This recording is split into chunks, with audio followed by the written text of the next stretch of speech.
Assalamualaikum warahmatullahi wabarakatuh. Sebelumnya, perkenalkan nama saya Feti Triwulandari. Saya dari Prodi Akuntansi Syariah kelas B. Nah, di sini saya akan memaparkan sebuah materi dengan tujuan untuk memenuhi ujian akhir semester mata kuliah Sejarah Pemikiran Ekonomi Islam yang diampu oleh Bapak Fakhrul Razi MEI. Baik, langsung saja. Di sini saya akan memaparkan mengenai tokoh ekonomi Islam dan pemikirannya pada masa Daulah Umayyah Andalusia.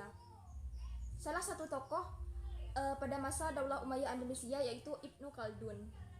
Nama lengkap dari Ibnu Khaldun adalah Abu Zaidah Al-Rahman Ibnu Muhammad Ibnu Khaldun Al-Hadrami.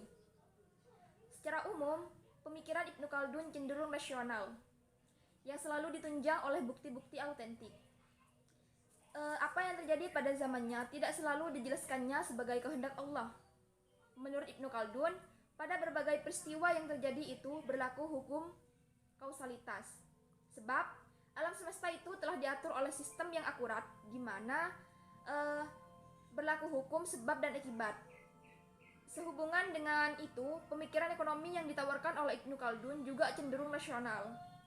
Berbagai peristiwa ekonomi yang terjadi pada zamannya dianalisis sebagai satu kesatuan yang utuh, di mana peristiwa yang satu berhubungan dengan peristiwa yang lain.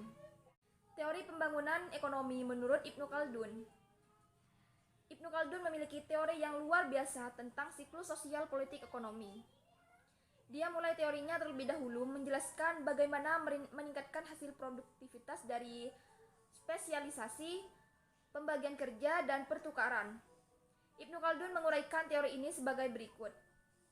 Manusia sebagai individu tidak dapat dengan sendirinya memperoleh semua kebutuhan hidupnya. Artinya, semua manusia harus bekerja sama dengan yang lain dalam peradabannya. Dari pernyataan ini, Ibnu Khaldun memunculkan konsep penting, yakni konsep kebutuhan dan konsep kenyamanan. Konsep kebutuhan adalah sesuatu yang sangat diperlukan di dalam kehidupan. Bahkan, makanan merupakan bagian dari kebutuhan ini. Sedangkan konsep kenyamanan adalah sesuatu yang bisa melengkapi atau menyempurnakan kebutuhan, seperti bumbu-bumbu, buah-buahan, pakaian, peralatan kendaraan, dan semua kerajinan dan bangunan merupakan bagian dari kenyamanan ini. Mungkin itu saja yang dapat saya sampaikan. Kurang dan lebihnya mohon maaf. Wassalamualaikum warahmatullahi wabarakatuh.